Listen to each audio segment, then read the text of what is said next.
How did the arts and music contribute to your expression growing up? How do the arts and music contribute to my expression? Which expression is this? Like, how were you able to express yourself through music and art when you were growing up? I guess that was a backwards question. I didn't. It's like any other little black kid in any other little black neighborhood, man. It's like we did what every little kid did, man. So the whole expression, it was nothing, we never thought about it. Like, I don't know any little kid that thinks about the expression and the art and all that kind of stuff at 8, 9 years old. No one thinks about that. Or music as well, too? Like, pardon me? And music, as far as your influence in you in your youth and the way that you would, like, that was the whole thing. Music or art, if that was expressing you by any chance, if you could remember. Nah, I really can't remember. It's like I said, as a young person, 8, 9, 10 years old, now I'm too busy, having fun outside, man, playing kickball, tag, football, basketball. Never thought about that, man. Never. Were you mindful about hip hop culture growing up? Like, as there far was as no such thing as hip hop when I grew up. As far as the elements before '73, I would say. No. Nah, not at all, man. Absolutely not. There was no such thing as hip hop, so it was nothing to think about. It was like, okay, we kind of grew up on gospel, R&B, classic soul, and basically that's it, man. That was it. You didn't think about this stuff. It was just the music that your mom and dad played, and sometimes you may hear it in someone's car. But back then, you didn't have boom boxes. You didn't have loud systems in cars. So it's like you mainly had to be at a house party or a basement party or whatever. But no, you didn't think about it. Okay. So what kind of music was out at the time that, when you were playing sports and when you were growing up, things like that? What kind of music was just really striking you? I mean, I think I've heard everything. I would say in your neighborhood, everybody kept playing. Every time you were at a game, or every time you were at an event or something like that, what was always in the background? That was really never the case. Not when I was growing up. You never really heard music like that. If you was at a pep rally or something, or you was at, you heard the Billy Prestons, you heard, that kind of stuff.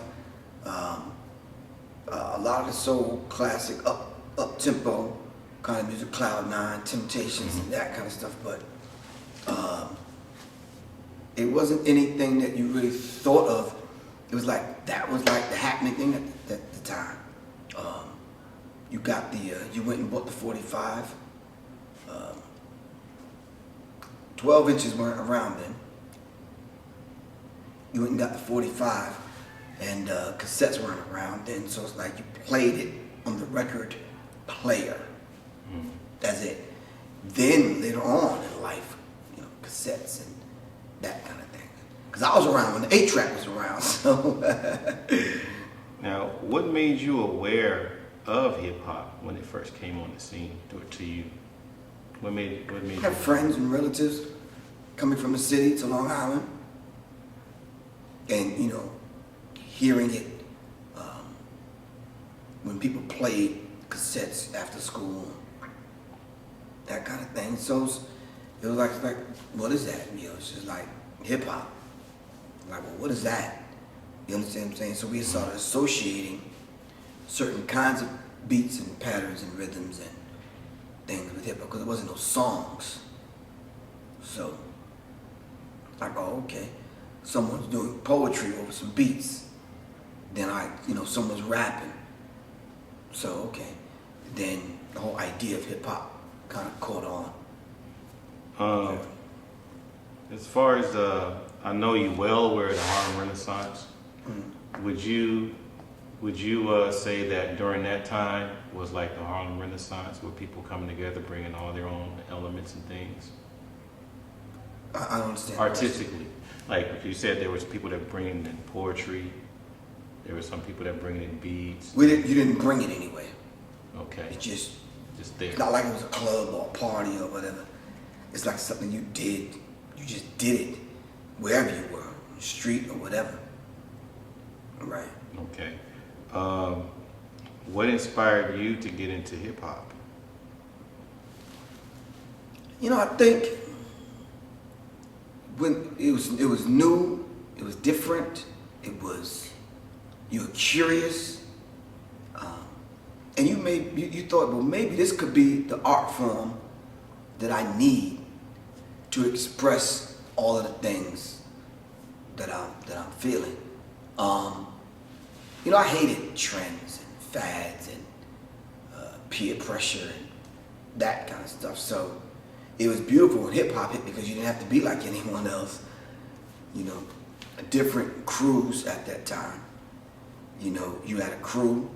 You had cats you hung out with, and y'all had things in common.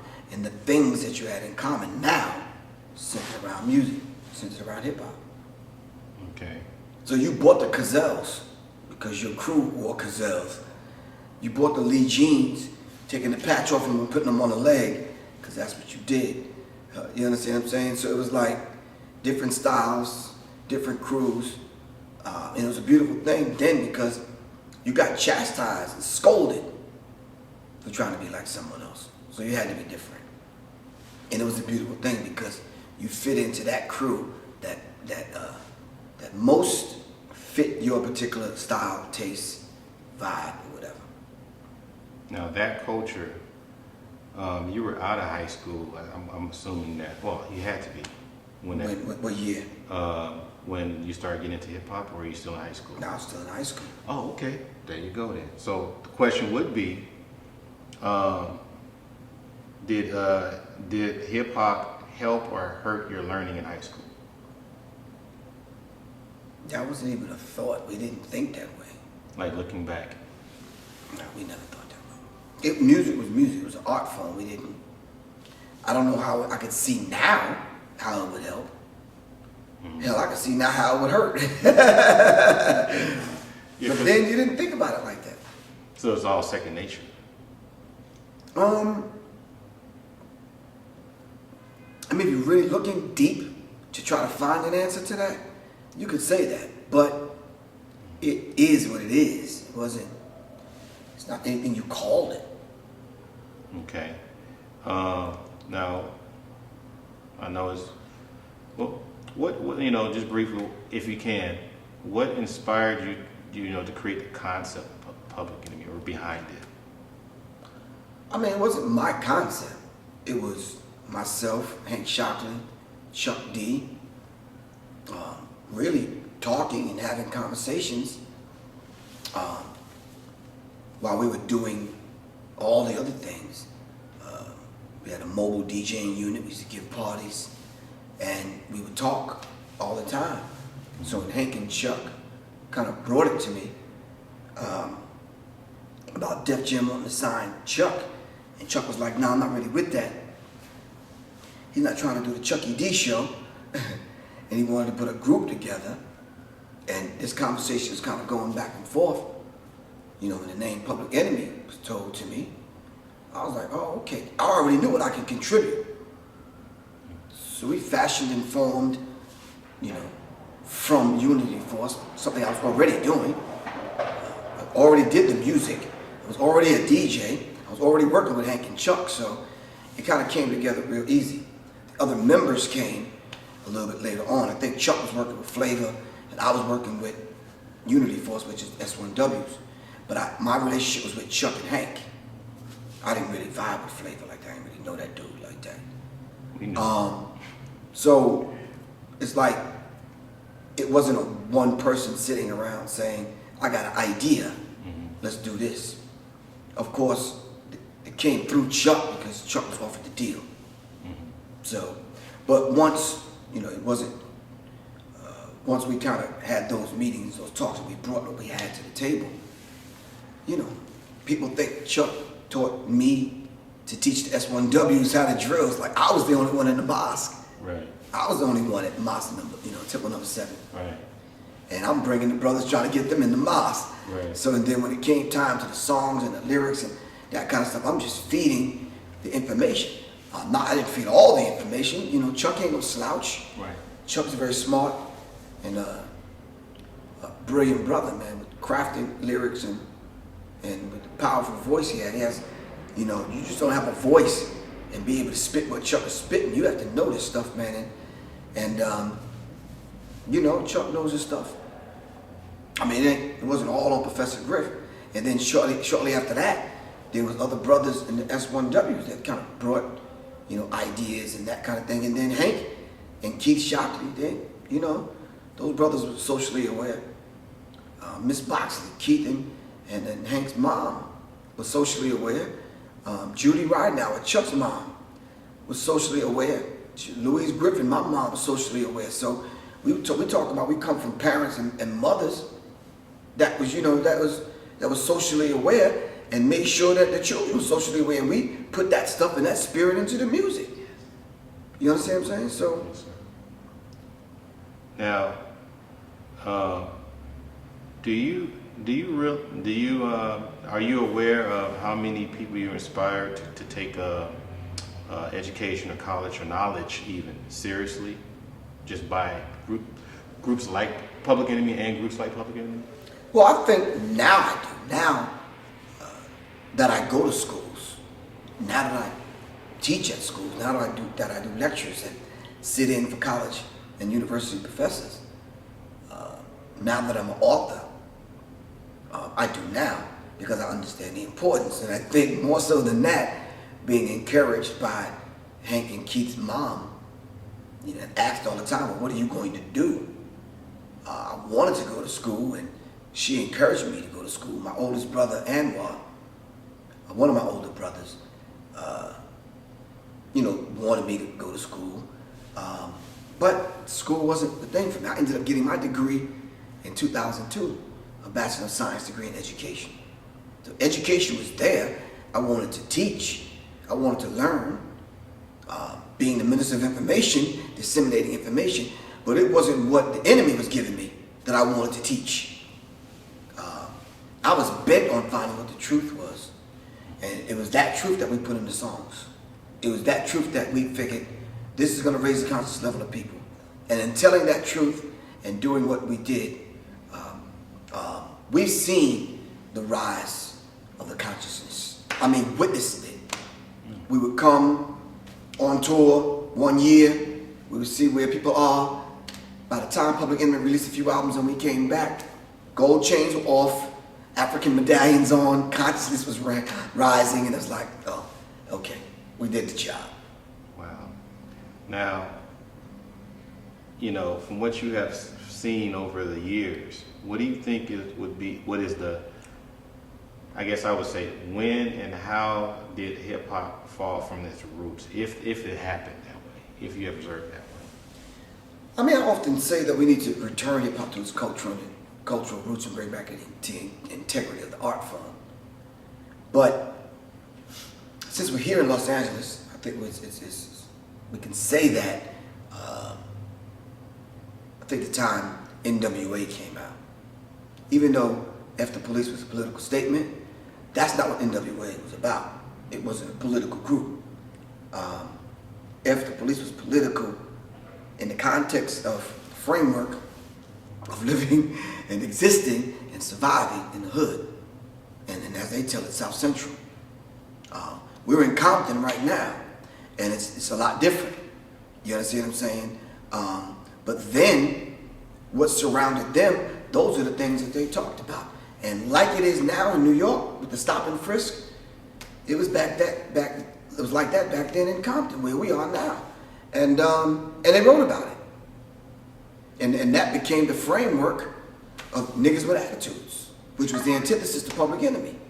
So we have to keep that context, keep that in context during the time in which NWA came out. Did they know there was going to be the antithesis? No. I don't think Ice Cube and Eazy-E, Ren, Yella, Dre knew that. But I think after a while, Dre became aware of it. Q became aware of it. Because after the split, Q came to the East Coast to work with us. And Dre went on to do the Chronic album. And he talked about all that political black power shit.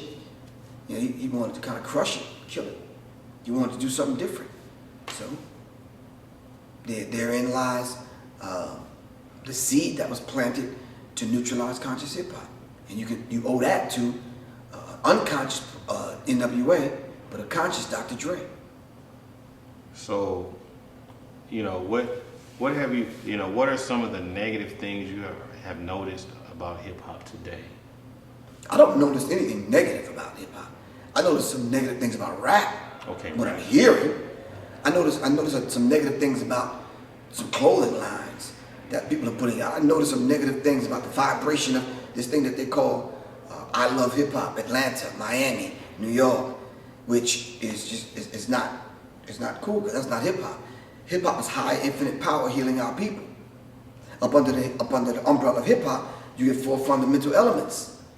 Now you may see some bad graffiti or some good graffiti, some bad songs, some good songs, some bad breakdancing and some good breakdancing, some bad production and some beats and some songs and some bad ones. But overall now, this negative vibrations permeating the culture of hip hop, and that's what's paying some people's bills now, and they're keeping that vibration going for a while, and it has sent a lot of people to the grave, man. You understand? And it continues to. How did all that affect it? I mean, how do you think this all affecting the youth today as far as their everyday living or goals? Young people today are unaware of the negative vibration and the frequencies in hip hop and the images. They just think it's rap, and their main objective is to have fun, release some tension, and resonate, with the music, their favorite artists. You're not looking that deep into it. When me as a grandfather, as a father, have that discussion with other parents, and then groups of young people, and it's brought to their attention, they're like, okay. Well, I was always wondering why Rihanna put that in her song, or Jay-Z said, murder, murder, Jesus, or this one said that. Do you understand what I'm saying? So the awakening, as you talk to them, as you point these things out, they're not going to get it on their own. So you think that the negative vibration is lowering the IQ of the youth? Lowering the IQ? Or helping? Spiritual IQ, of course. Okay. Their conscious behavior, their language, which ultimately results in their behavior, of course it's affecting the IQ. But I'd like for you and other teachers to adequately explain, not only to children and young people, but to me, what is IQ? And who determines how high or low is your IQ? I'm in a classroom right now, and I'm looking around. If nothing in this room speaks to my development, my character, my personality, my divine self, who and what I am, I don't even want to be here. If you hand me a Bible that I can't find myself in, I don't want it. If you hand me an education system where I can't read about myself and find myself, I don't want to be in your classroom. For what? And everywhere young people go, we're always praising other people that don't look like us, learning about other people that don't look like us, and young people are tired of that. Plain and simple. And I'll tell parents to their damn face, this is why you're losing young people, your own children, because you're cowards. You don't want to put a black Christ up in your house. You don't want to put Marcus Garvey, Elijah Muhammad, Noble Drew Ali up in your house. Dr. Francis Cresswell said we should find the darkest black African that we can find.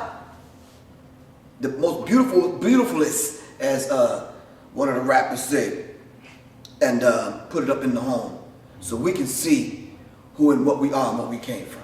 Plain and simple. And until we do that, we're cowards, man. So, would you say that the industry is intentionally? I wouldn't say that. Maybe, I don't know. Do you think that one of the goals for the industry is to make sure that we don't have another wave of conscious students like it was when Public Enemy was on the scene? Well, that's true. know. That's true in some cases, but they didn't worry about students because they kind of figured under the system of racism, white supremacy, education would take care of itself.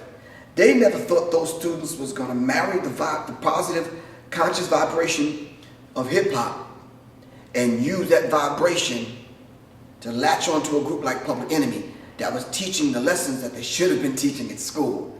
They never thought that.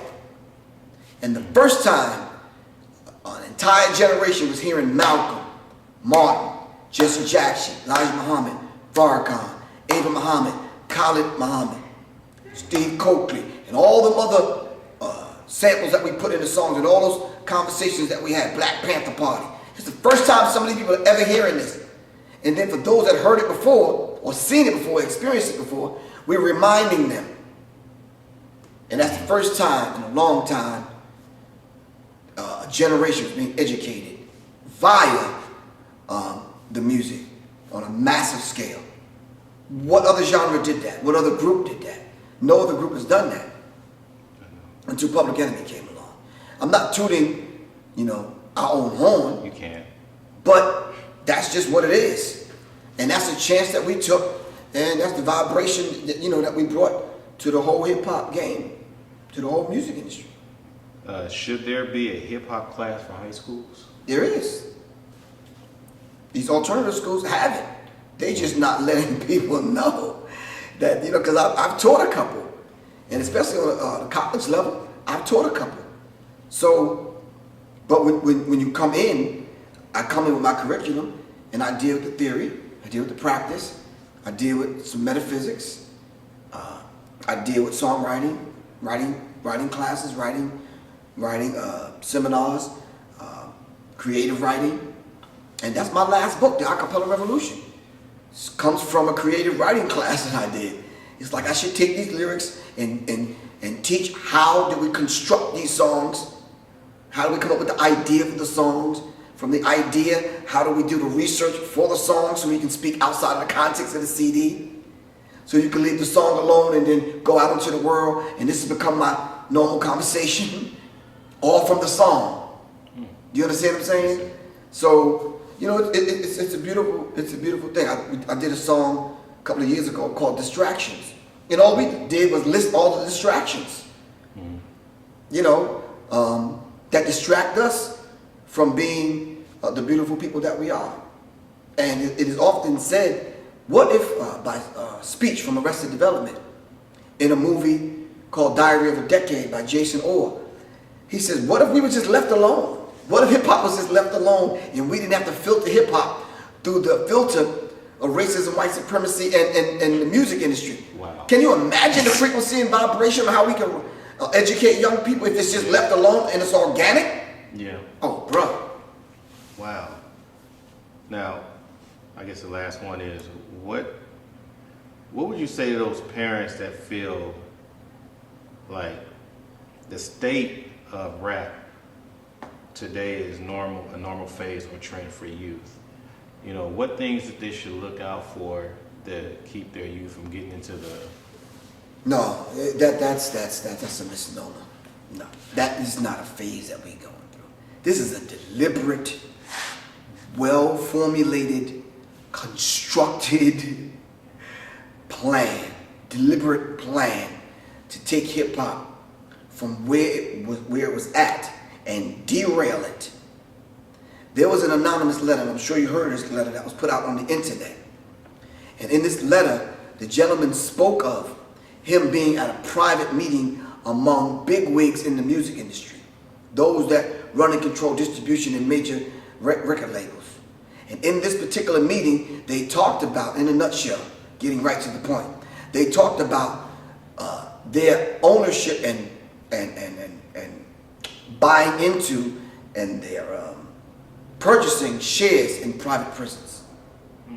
So they hooked up with the private prison industrial complex, but yet they own record labels. And the question was, how do we fill the millions of cells, that we have that are vacant right now. And the question came up in that meeting that we would niggerize and criminalize hip hop to herd the masses of young people into prison. I heard that Jay-Z owns stock in that as well. There's a few people that own stock in private prisons. I was shocked to hear Black hip-hop people. artists. Yeah. That in particular, I'm like, hip-hop artists? Right. That's like a Jew owning private stock in the gas In the Holocaust. during the Holocaust. Yeah. Or the ovens. That is sick. Now, thank you for your time, Professor Griff. Good, thanks. I really appreciate you, man. And if you have any contact information you want to share or any type of... Yeah, well, what I do, I just cut out the middleman. I ask me just to call me directly, 678-557-2919, or just email me, ProfessorGriffPE@gmail.com. Or just go to my website, www.pgriff.info. And you can find me. I'm accessible, I'm approachable, and I'd like to have this dialogue directly with parents. And this is what I do, you know. I have 4 books out: The Acapella Revolution, Psychological Covert War on Hip Hop, Dealing with the Illuminati's Takeover of Hip Hop, Analytics, and I have a new audio book coming out, A Warrior's Tapestry, in case them brothers don't want to read. And a lot of them don't. They'd rather watch YouTube or something, so here, take the audio CD, put it in the car, and do your thing. But anyway, I'm Professor Griff, Minutes of Information, Public Enemy. Keeping it a buck, as they say. Keeping it 100. Peace.